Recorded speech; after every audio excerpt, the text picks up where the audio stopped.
Good evening, everyone.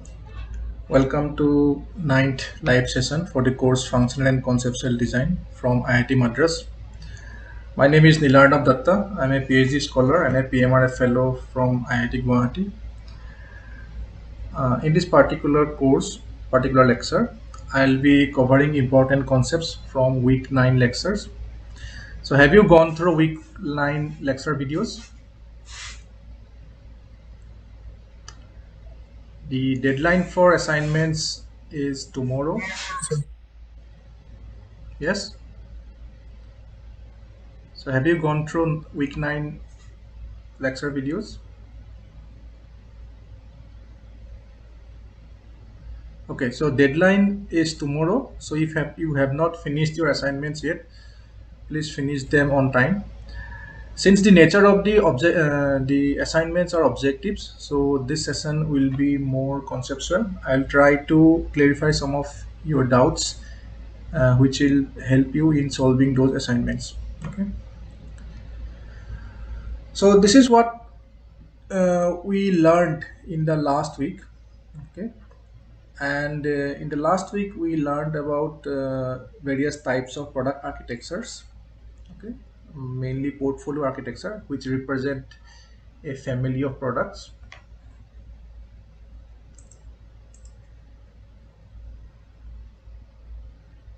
Okay, so basically, there are three types of product architectures. One is fixed unshared. So within fixed unshared, we discussed about single offer and robust offer. Okay, similarly, there are modular portfolio architecture, which can be modular family architecture, modular family, then modular generation,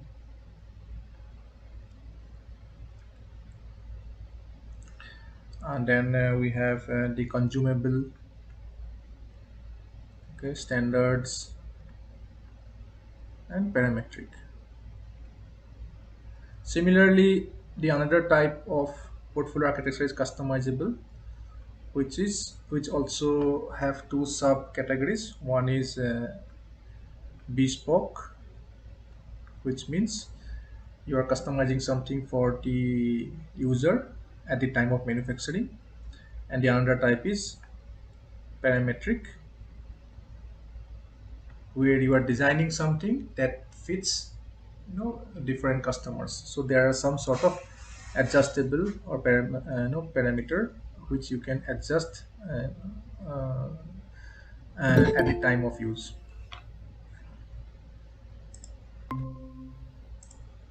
Okay.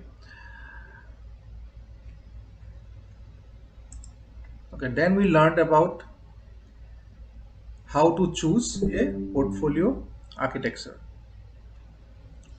So for that, we first need to gather the need, okay, user need, and then we need to rank them accordingly based on those needs. So if there are three needs, then we try to rank them with some number, like 4, 5, 4, 5 being the highest importance. And then we gather various statistical informations. Okay? Statistical informations like population, mean of a need value. So every need needs to be converted into a specification. So specification will have a matrix and a value, right? So basically, we are trying to identify the population average of that particular need value. Okay, and then we try to identify various categories within the population. So there can be different population segment, like like male, female, can be elderly. Okay, so based on that, we again identify individual mean for each of these segments, and also the standard deviations. So how much population deviation occur within that particular parameter. So this is population uh, standard deviation, which is denoted by sigma, and the others also can be represented by sigma 1, 2, 3, like that.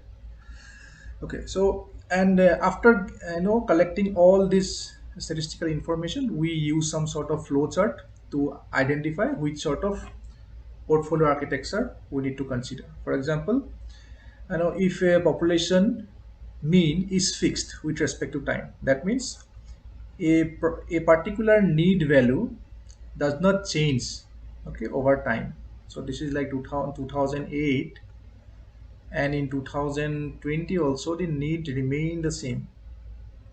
Okay, so if you find that the population mean does not change, okay, it's remain the same, then you go for a next checkup. But if you find that there's a change in the mean value over time, then you go for modular generation architecture. That means within a product, for example a camera, the desire for a lens optical zoom can vary. Okay, so in 2008, if the lens size is like, if you using a lens you can do 2x zoom, in 2020 probably you need a 4x zoom.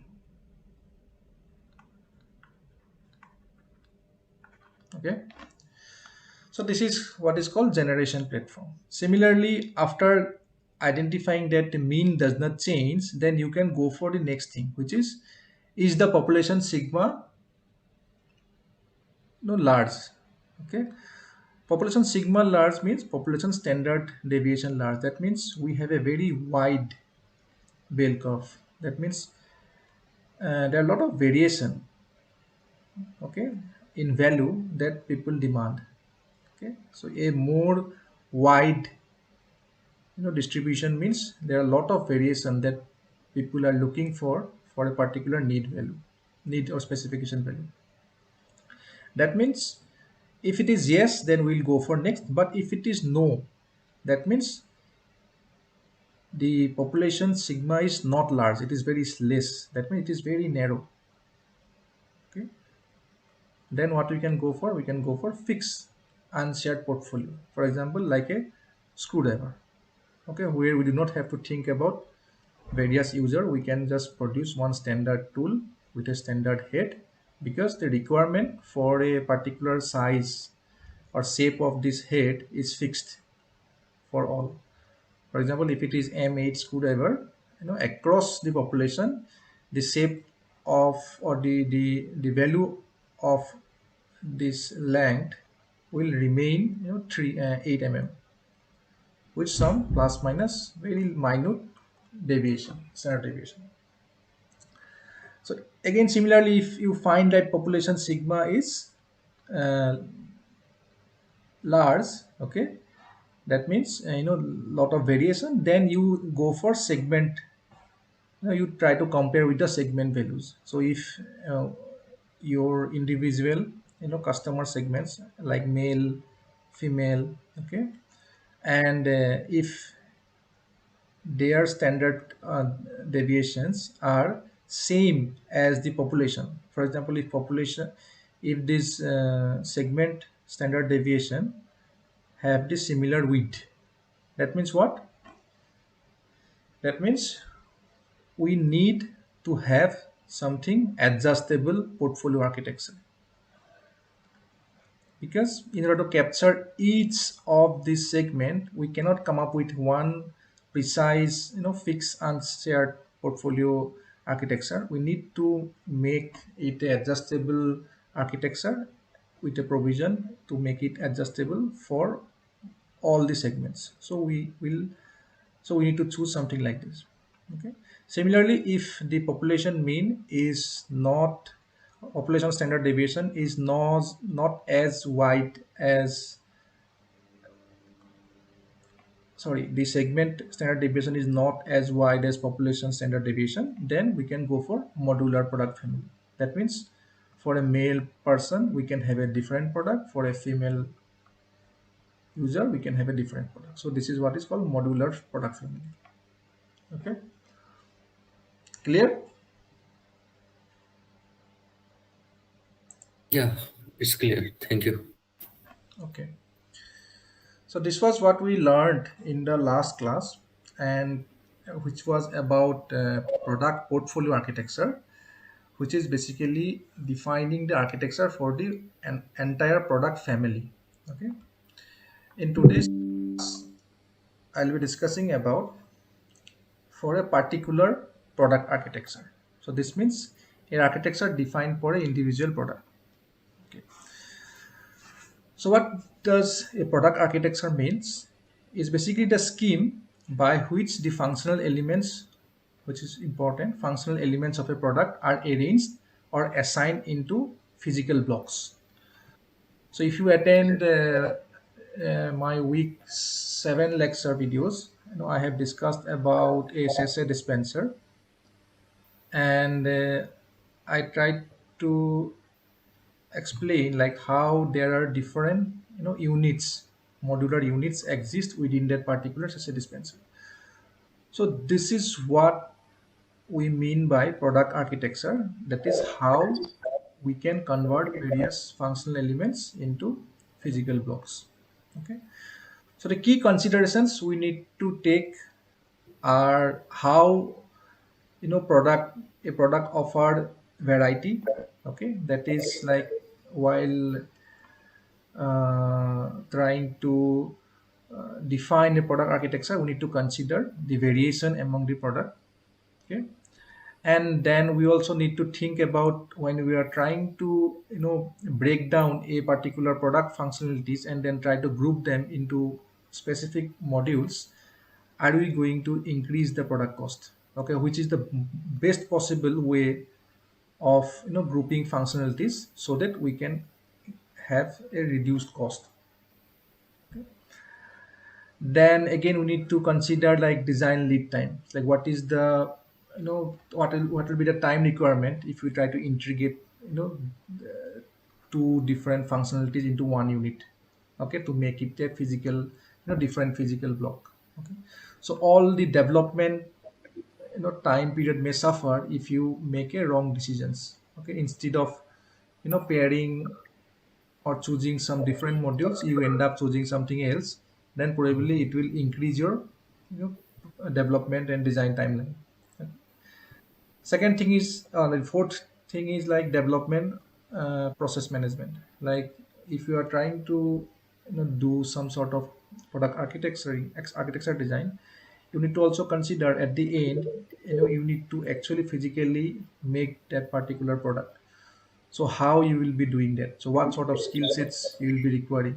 Okay, and you know will which particular module you will be outsourcing, or which you will be manufacturing in house. So all those decisions needs to be considered while doing product architecture. Okay, clear? Any question? Development process management, I didn't get. Can you repeat again? Okay. Sorry. Okay, so for example, you have a particular uh, let's take an example, like a juice machine. Okay, juicer. Okay, Mhm. and we have a below the electrical unit, and we have a jar unit on the top. Okay, let's take only these two part, or let's, and there are also inside there is a power unit.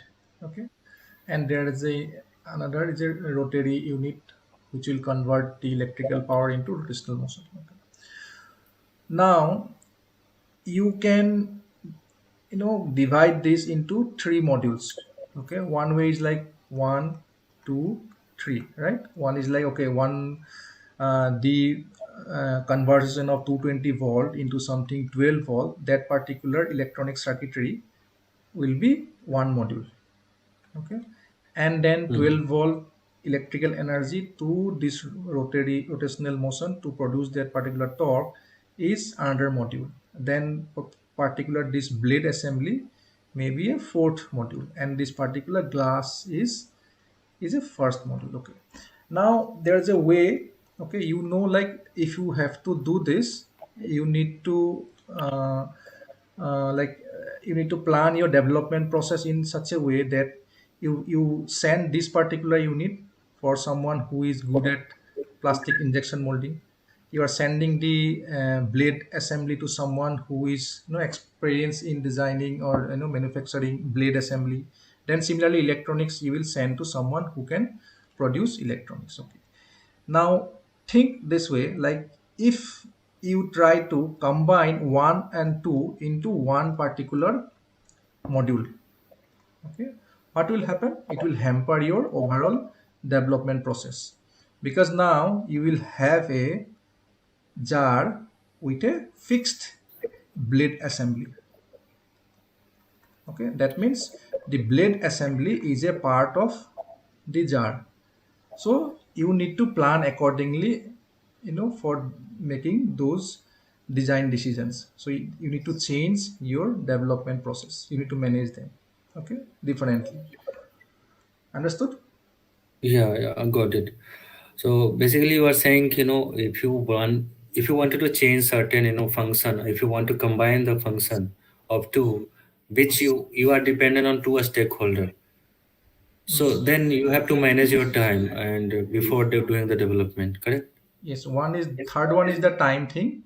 This one is like Mm. how to manage resources, like human resources, like your if you're a big company, you will have different sub departments. Like there are industrial designers, there are mechanical designers, there are some workshop guys, there are someone who is working in electronic. So you if you send something like this, which is having a metal component and a plastic injection molding parts, and Mhm. send them to manufacture this as a one unit, what will happen? These two group, one is who is handling plastic injection molding, the another who is handling blade assembly, they needs to work together to come up with these particular solutions. So you need to Yeah, manage correct. your development process. Okay, Okay, otherwise if you make it a serial the other way, like if you make it different, this is different, then this is like a standard, you can easily do it at your end.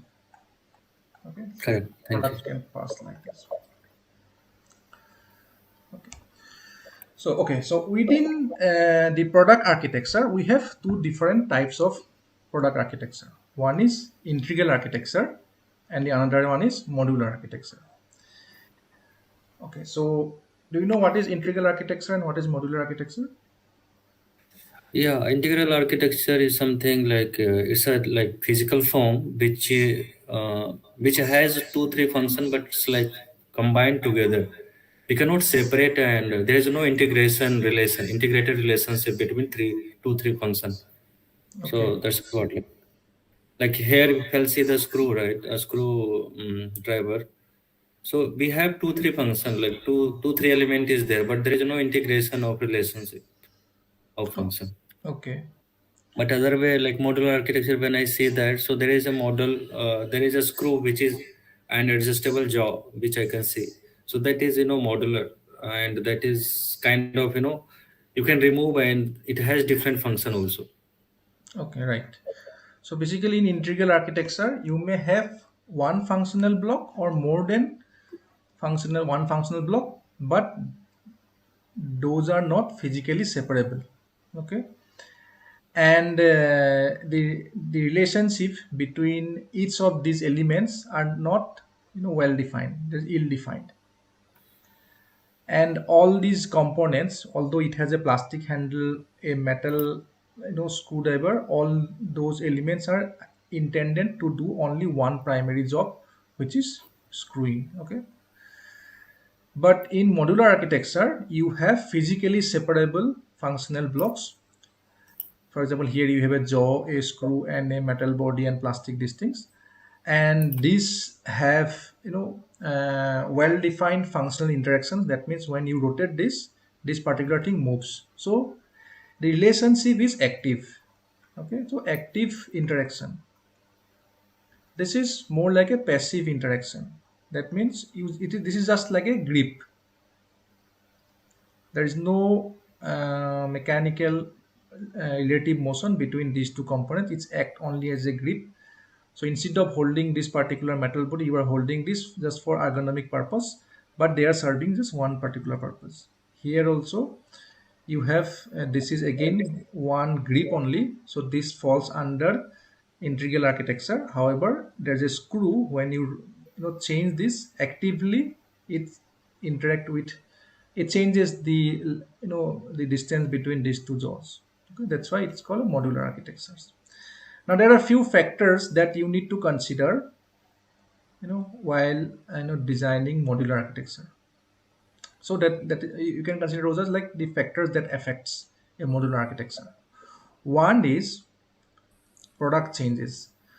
That means you need to provide a scope, okay, for product changes. Basically, you are trying to provide future scope for making certain changes. For example, probably a component inside your product may get spoiled or get damaged. So in that case, it should be easy to change that particular feature or function. So product changes. Similarly, product varieties. So with modularity, you should be able to actually achieve a family of products. So probably one particular product, it's more like a modular family, okay, and the another particular product have the same assembly, but one have a one is wired, the other one is wireless, okay. So, but they share almost the similar modules, okay, just one extra part this comes, so this enable product varieties. Then component standardization, so there can be few components which are standards which needs to be used as a standard component, so those also needs to be considered in product architecture design.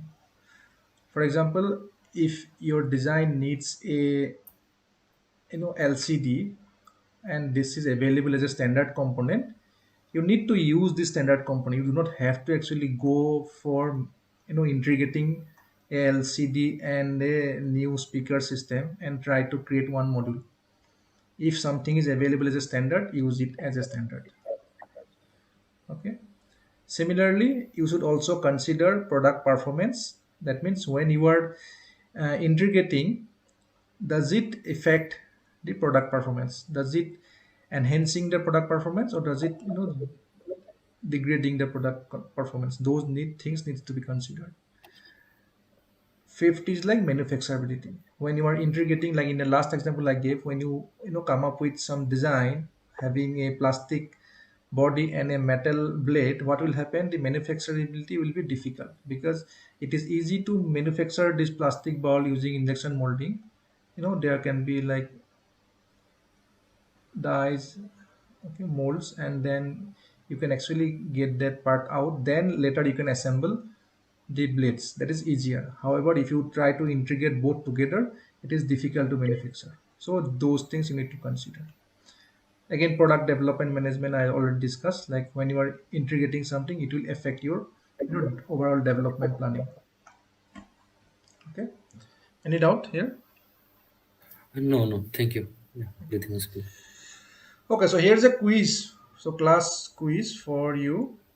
Okay, so can you tell the product architecture for the following products? Say plier. It's a modular architecture.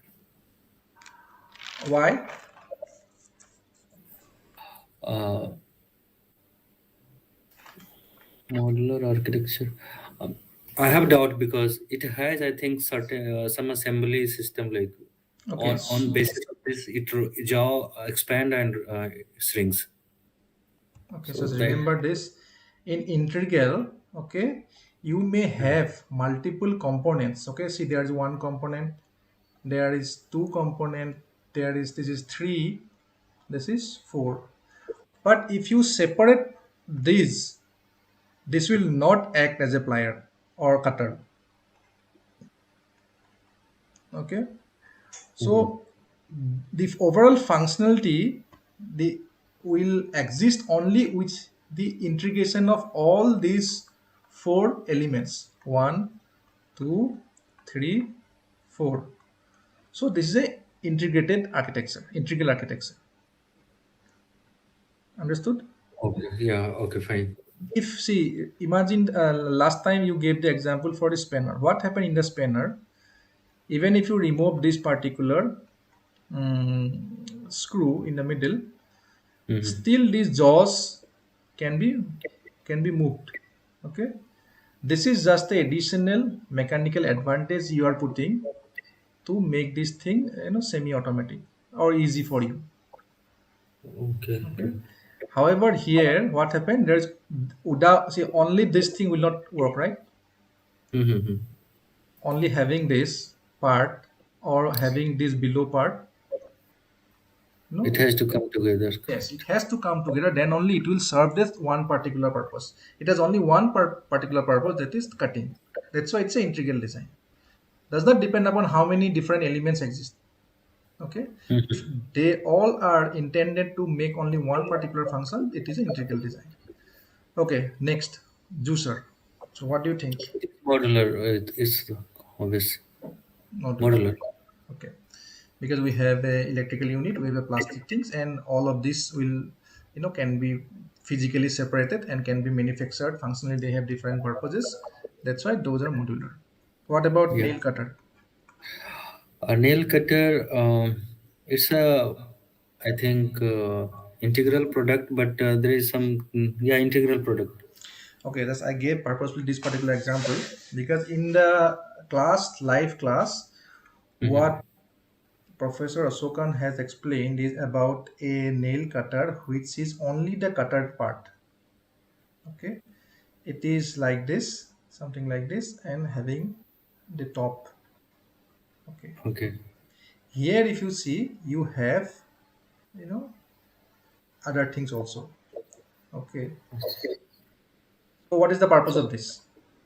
This is to hold, right, to, hang or make a key ring. Okay, this can be removable, physically separable, it has a different function. This particular unit is a As the, one integral part for cutting. It is not physically separable. If you remove one of these, element, it will not work as a cutter. This is again for cutting some, fruits. Maybe this is for probably scraping your nails probably. So, it has multiple entities which have different functions, and those can be separable. That's why it's a modular architecture. mod, But if you give you example where there's only the nail cutter portion, this means in, then it's a, then it is an integral. Okay. yes, yes. Okay, Mhm. what about this one, fighter jet? Oh, this is modular. Okay, so what we learned so far is like product architecture can be divided into integral architecture and modular architecture. But again, modular architecture can be also subdivided into two categories. One is manufacturing based modularity and another is functional based modularity. So manufacturing based modularity means based on manufacturing techniques and assembly operation, you are actually uh, grouping the components. Understood? Yeah, yeah, correct. For example, if this is a helmet design, if you see this particular portion is a transparent, windshield. Okay, so that means you need to use some different manufacturing process to come up with this transparency, and the rest of the, helmet can be manufactured by some other process. So based on the manufacturing technique, we are just differentiating or, breaking down this particular product into two part categories. Okay, one is this black part, one is the transparent portion. So this is how we are defining product modules based on manufacturing practice. The another, way how you can break down, or one how you can create modules is based on their functions, product functions. So these are based on basically mainly how uh, various products functionalities and how these functionalities are, integrated or connected with one another. So based on that, actually we have the function based modularity. Okay, so there are again four types of function based modularity. One is slot modularity. Do you know what is slot modularity? No, no, I think I don't know. No, I don't know. Okay, okay, there are four types of function based modularity: slot modularity and bus modularity. So these to have something similar, that means there is a some sort of base platform, and you have for slot modularity you have some sort of physical slots. Okay. Okay, so this is Mm-hmm. a base module. Okay, and in these slots you connect, different modules for your product. So this type of modular design is called slot modularity. For Okay. example, if you see the mixer grinder, okay, so the top part where there's a slot and a mixer jar actually fits, different mixer jar also get fit into that particular slot. So this is slot modularity. Got it? Yeah, yeah, good. Bus modularity is something where we have a base platform, but the shape of the particular slot is the same.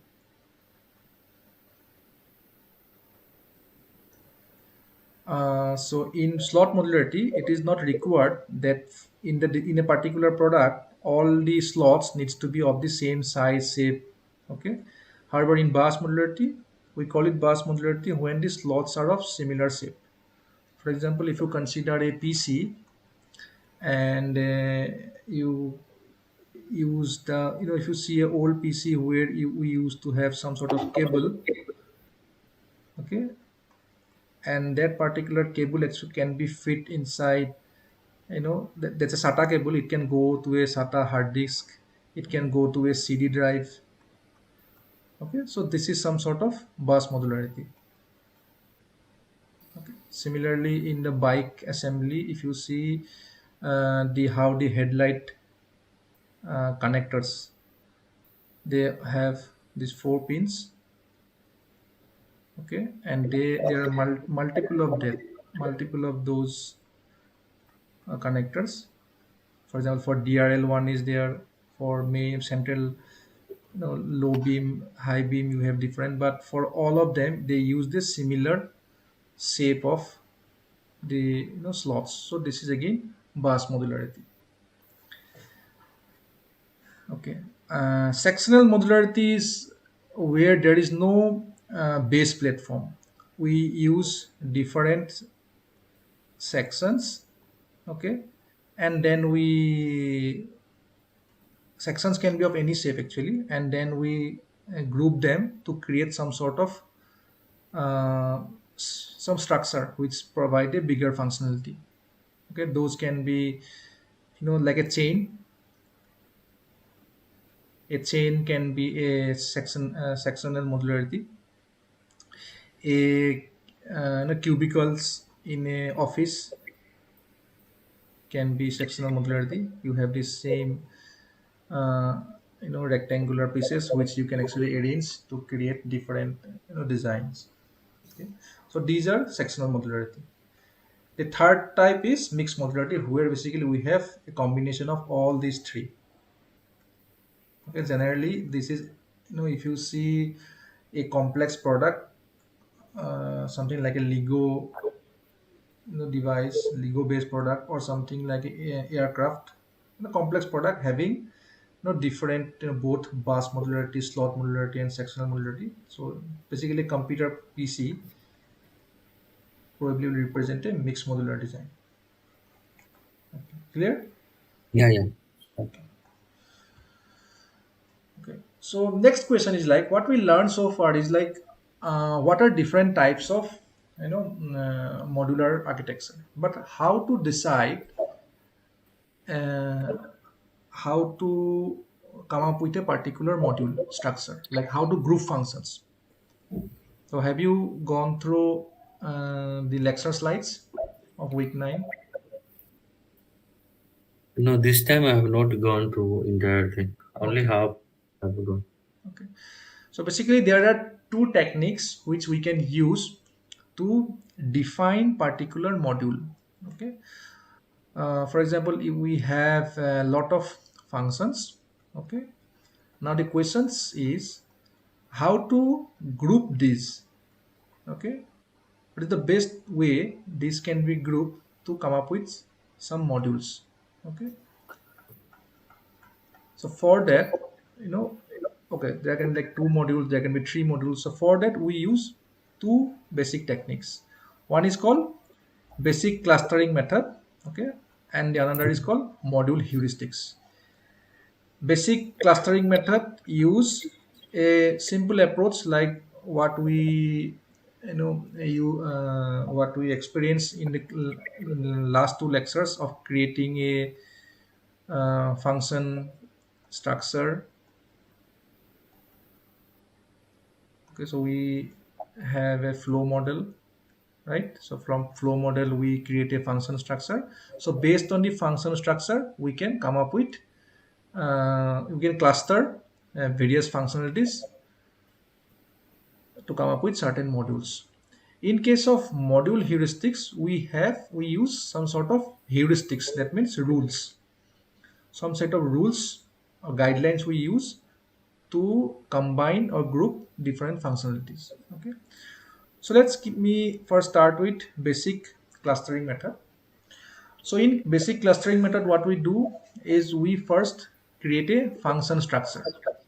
Okay, so do you Okay. remember what is function structure?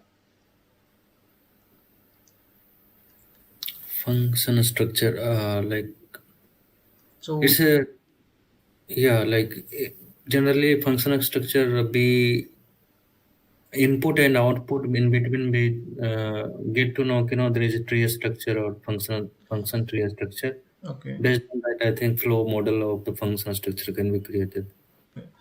So initially we learned about some simple techniques, okay, which can be easily uh, used to make simple products. Then comes the complex products where actually there needs a more robust method. So there we use a flow model. So flow model basically have certain input flows, okay, flow of energy, flow of material, and flow of information or signal, and Yeah, there is yeah. again outcome is energy, material, and you have signal, info or signal, and in between we try to you know establish the various functionalities, how this particular energy get transformed into the output energy. Similarly, how input material can be converted into output material using certain functionalities, and while doing that we also realize some sort of interrelationship between information, material, and energy. Okay, so we end up something like not a tree structure but something more complex than a tree, having multiple relationship with. So we do not call this as a tree structure, we call it a function structure. Function structure. In case of simple products like a electric saver, we have only simple one particular critical function path. That's why those can be easily represented as a tree structure. For example, for electric saver, we can just say like, okay, this needs only one particular hierarchy because converting electrical energy to dc voltage to trim those, Always and out Sunday. then finally cutting, so it can be represented using a simple tree structures. Oh, But in case of complex product we use flow model and then we come up with a function structure. Okay, so what happened, like after we come up with a function structure, then we try to cluster various elements, okay, based on how they are related, okay, uh, like how they establish the relationship with respect to the input and output flow. Okay, so let me explain. So for example, you will combine these three if this is three functions you are trying to combine it one, probably they are sharing common energy. Okay, if you are combining these four, okay, probably they are sharing common material. Okay, in case of a, what happened in case of a sachet dispenser, you know, sachet goes inside and then at the end it cuts into specific, pieces of sachets. So they are, material, it is the modules, different modules sharing the same material, the sachets. That's why you are grouping them into one unit. Probably another can be the signal. Okay, probably for various signaling you are using one particular LCD. That's why those can be combined in as a one unit. You are doing signaling for different modules. Okay, so depending upon the relationship that you can see how they share these inputs. Okay, these three types of inputs, you try to group them into individuals, categories and modules. Okay, after that what you do, you go for a rough geometric layout. Okay, however, while doing this at this stage 2, you need to also consider the future technology. For example, a particular technology is soon going to come, you know that, and you need to change that particular technology for future use. So you cannot group that particular technology within a set of other technologies. It will be difficult for you to manage that in a product pipeline. Got it? Yeah. Okay, so where I was like, uh, so there was some sort of internet connection issue this So side. we were discussing about how to group the function based on their Yes. function and Okay. So this, input. okay, so we need to come up with a rough geometrical layout, okay, based on our groupings, where we will try to create some sort of physical form. Okay, so we're trying to create some sort of physical form and try to establish how this physical entities will be connected, how, what sort of like as I discussed, what sort of modularity we will be requiring. If we need slot modularity, we will be looking for some sort of slot and bus modularity. If we think of something like a sectional or mixed modularity, we need to think it accordingly. Now the decision what needs to be chosen is based on your experience and how, various standard connections and, modular attachments are available. Okay, so next phase is like It will defining. also depends on product, right? Yes, if you are Suppose designing. we are going to design furniture, no, but it will go up to sectional modular only because different pieces will be manufactured and then you can assemble it. Yes, okay. If it is a furniture, then it will be a sectional module. So you can have something like a plastic. So a lot of nowadays Nilkaman's plastic furnitures are come as this kind of slot modularity architecture in that form. So they have plastic tubes, and then there are some sort of joining joints, and again you connect another rod, and at the end you end up creating some sort of, Hmm. wardrobe, okay, with some sort of doors. So those are again a slot modular architecture. Okay, so Based on after. product demand, or but your thought based on that, we have to take the decision which is Yes, feasible. yes, so we Okay. need to come up with some sort of three-dimensional, physical block. Okay, and then we need to think how these can be connected. So we need to check for standards first. Standards, if standards are not available, then we go for custom. Okay, Okay. and Yeah. then Great. next thing is what we do, we try to check various interactions which can hamper the particular performance. For example, if for example if it's an electrical device or electronic device, there can be some unit which can actually generate some sort of heat energy. So you need to make sure when you are connecting this particular module with some other module, there should be some sort of heat shield. Okay, so all these four elements, or sorry, three inputs: energy, material, and information. So you need to recheck if there are additional requirements for the kind of interactions we are getting when we are designing a particular product. Okay, so when you are probably connecting uh, two modules, okay, there can be like electrical safety that also you need to provide. Maybe you need to provide some sort of insulation. Okay, so electrical insulation and heat energy all falls under energy. Okay, similarly, if Mhm. you have some components which are dealing with some sort of liquid, okay, for example, in a Okay. mixie grinder you have some sort of liquid, okay, then there's a electrical section in the below. So these two Yeah. modules should be connected in such a way that the material does not spill over. Okay, so similarly Mhm. you need to also consider how,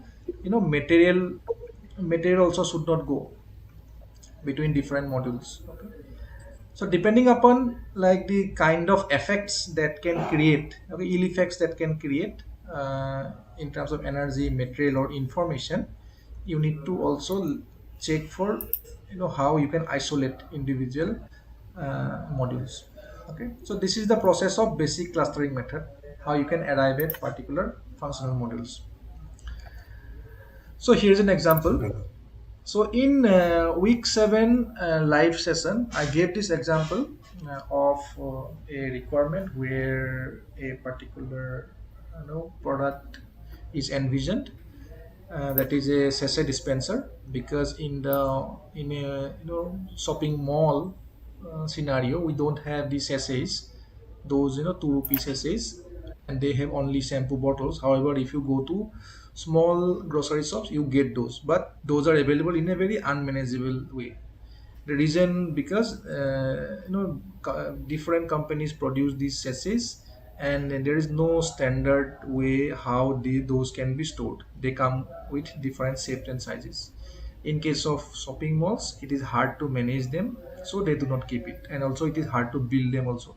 If individual sachets have a barcode, it is very difficult to sell them at a mall scenario. So the idea is to come up with a sachet dispenser where there will be sachets of different companies, and a user use some interface and give a command that, okay, I need 5 6 sachets of this particular brand, then it will dispense it.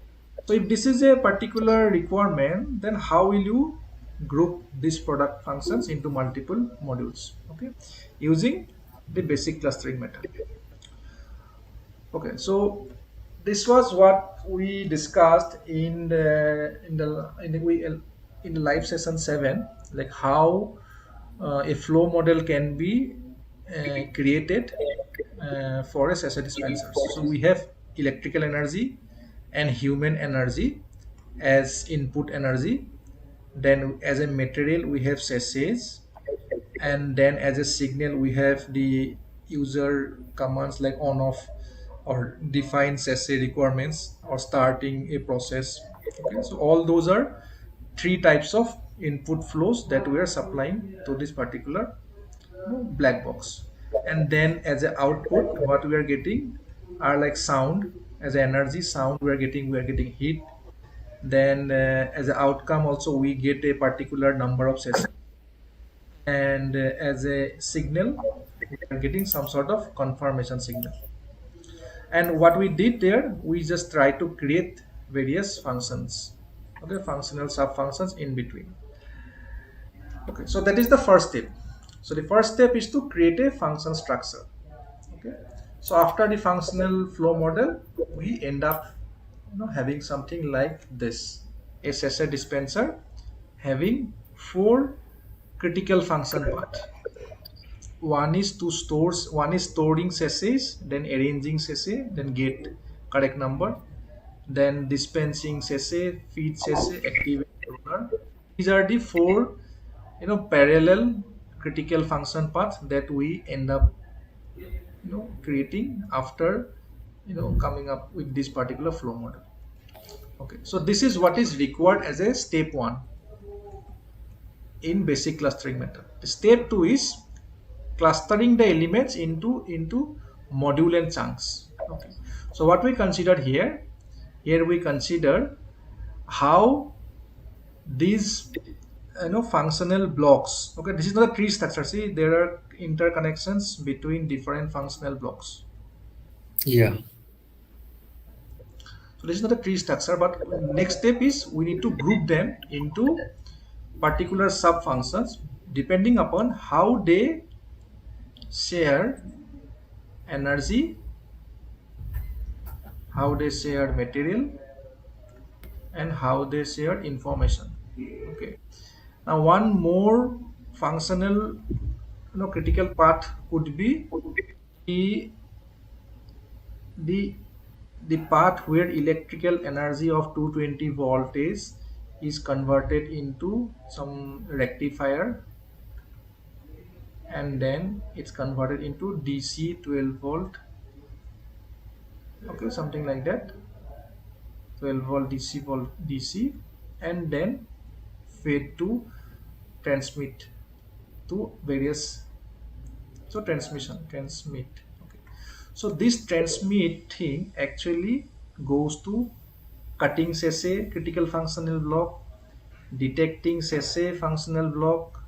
It will go to dispensing sachet as well as storing sachets also. Okay, storing sachet it will not go, sorry.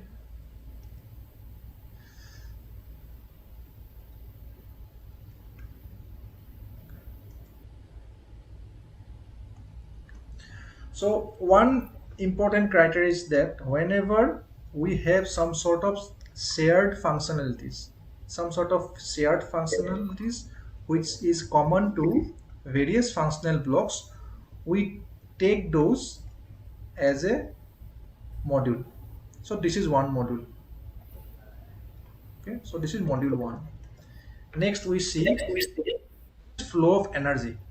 Okay, next we see how core units are considering different energy inputs. Okay, so they are sharing same energy. They are sharing 12 volt here, 12 volt here, 12 volt here. Okay, and they are sharing material. Okay, one is, all are taking sachets. This is for dispensing, this is for detecting, and this is for cutting. Okay, similarly signal also can be one unit separate if it is a microcontroller unit which also need a power 12 volt DC. Okay, again this signal is provided to dispense SA, signal is provided to detect SA, signal is provided to cut SA. So because these three blocks share these energy material info, those can be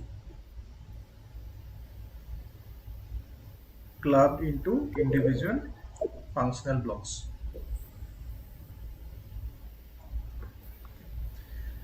Got it?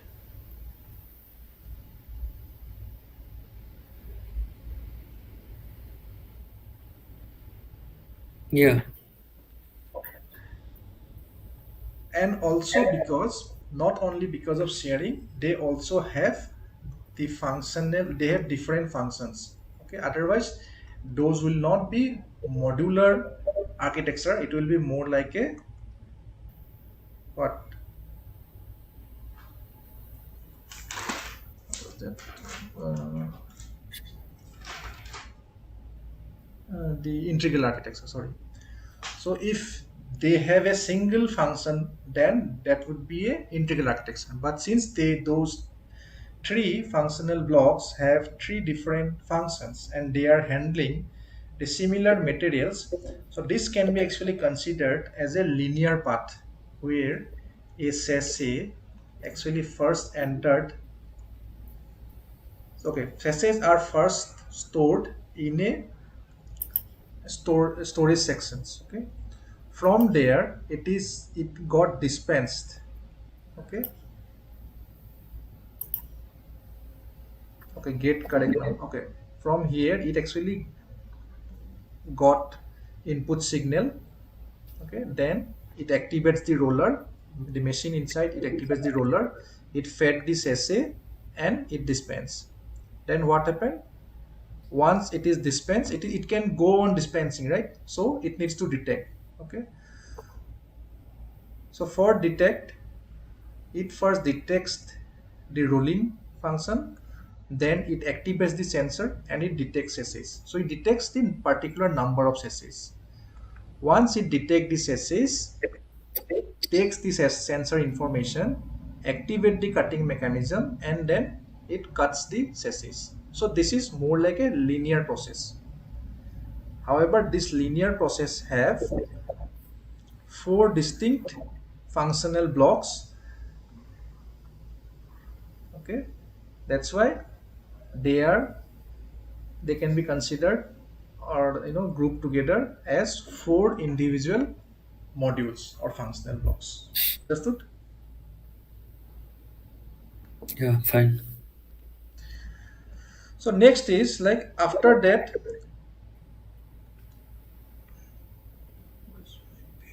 Okay, after that you create rough geometric layout.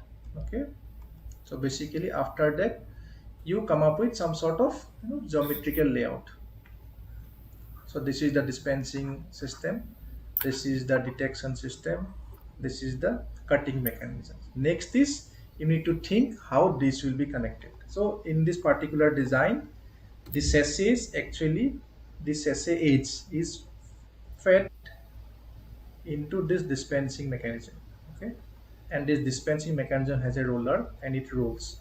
This roller section actually comes, okay, here, and it dispense the sachets through this particular sensor network. Okay, there are sensors here, and it actually detects a particular number of sachets, and when it detects the user defined number of sachets, then it activates the cutting mechanism which will actually cut the particular sachets, and that's how you get the sachets. So this is how this particular assembly is created using these four modules. Got it? So this Yeah. is three. Then okay, so basically stage 4 is one thing like whenever you need to check for the interactions.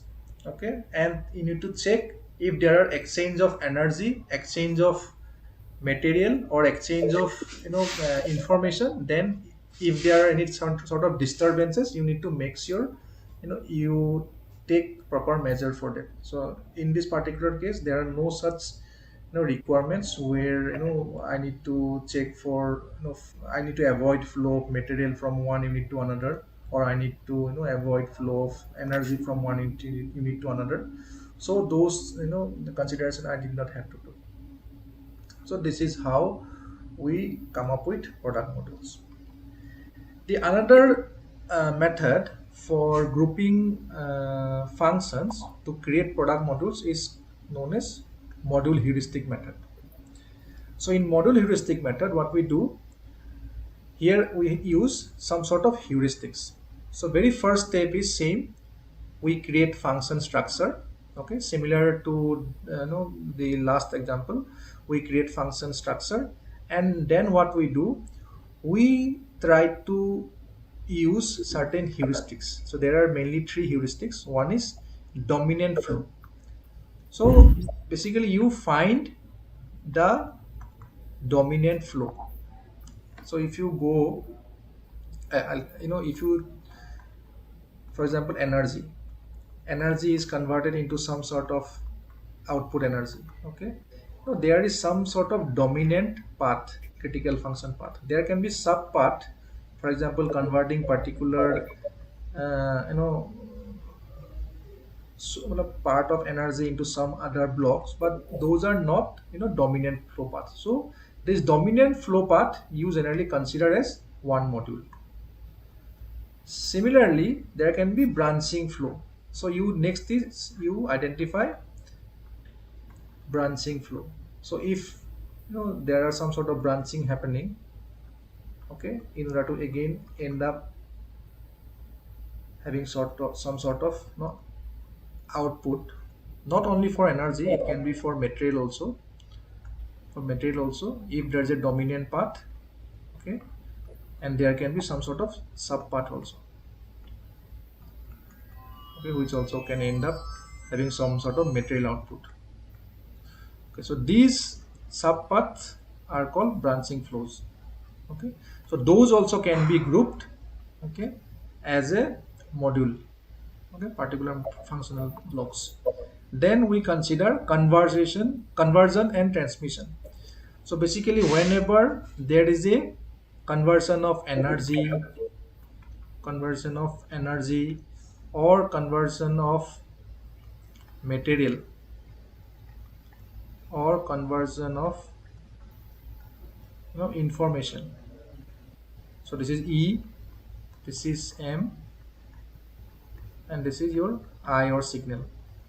So in those cases also we can consider them as modules. For example, here when 220 volt is the energy output and we have a rectifier circuit, then we come up with 12 volt, and then we have some sort of regulator, okay, 12 volt. So these, because this is a conversion of 220 electrical AC voltage to 12 volt, we can consider this particular as one module unit also. Okay. Similarly, conversion of material. For example, in certain scenario where you fed particular material and material change its property. For example, you gave a solid material and you convert into something like a powder. Okay, powder material. So that particular section which actually convert a solid material to a powder material can be converted as a separate module. For example, the mixie grinder, the top part. So this is the section where basically a solid food material can be converted into some sort of you know, powder form. Okay, so there you can consider this is as one module unit. Similarly, flow of information. So for example, if user input is given as a in a button interface, tactile button, and this button interface goes into a some sort of microcontroller. This microcontroller then send this signal to some sort of probably a stepper motor. Okay. So the flow of information which is from tactile tactile button to some sort of electrical signal, this information block can be considered as a single module. So basically these are various strategies, how you can break down a product function structure into individual modules. You don't actually have to choose a particular module blindly. You need to make a conscious decision like which will be the best module. uh, okay, there can be some sort of overlap also which you need to eliminate. For example, here you can see when I say dominant flow, the dominant flow as well as the conversion transmission of energy overlaps. So in those cases we consider you can choose either this as a module or you can consider the entire thing as one module. Okay. Clear? Yeah, yeah. Okay. So in the same example, I took the same example. So this is the same example where we created a flow model and we end up having a function structure. Okay. So this heuristic method is very simple. If we have created a detailed function structure, we first look for dominant flow, and there is no dominant flow in this particular case. And there are dominant flow means you need to have one particular flow. Okay. So in case of dominant flow, it will be more like this, and sub functions will be like this. But in this particular case we have four branching flows, because from the top node we have four branching nodes, okay, coming out of the main overall function which is session dispensing. So because of that we can use the straightforward the heuristic, which is the branching flow, and we can consider these four as four individual blocks.